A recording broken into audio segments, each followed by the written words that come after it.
Nag-aalok ang Sulit 99 store ng iba't ibang produktong pagkain sa halagang 99 pesos kada pakete bilang mas abot kayang pagpipilian para sa mga pamilyang naghahanap ng pang-araw-araw na pagkain. So, ang concept po natin dito sa ating Sulit 99, syempre, for affordable price, makakabili ka na for only 99 pesos per pack. So, ang available product po natin is chicken, pork, buto-buto, liempo, pata, and also available din po tayo sa pork barbecue, lumpiang Shanghai, at syempre, marami pang iba. Soon, magkakaroon din po tayo ng rice, eggs, and other groceries package po. Ayon kay Carl Ramos, Operational Manager ng Sulit 99 Store, layunin ng tindahan na makatulong sa mga pamilya, lalo na sa mga magulang na naghahanap ng mas matipid na paraan sa paghahanda ng pagkain.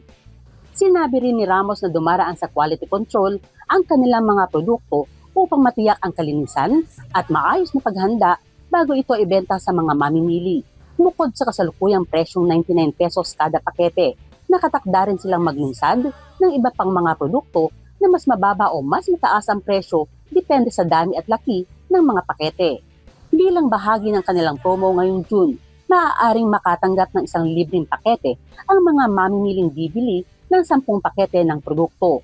Ayon kay Ramos, magkakaroon din ng panibagong promo matapos ang kasalukuyang alok ngayong buwan. Matatagpuan ang Sulit 99 Store sa 205 Valencia Extension, Barangay Kapitan Pepe, Cabanatuan City, Nueva Ecija. At bukas ito araw-araw mula alas 7 ng umaga hanggang alas 8 ng gabi. Kasama si Jerome Piquia at Smile Secret 23rd, Elsa Navallo, para sa Balitang Unang Sigaw.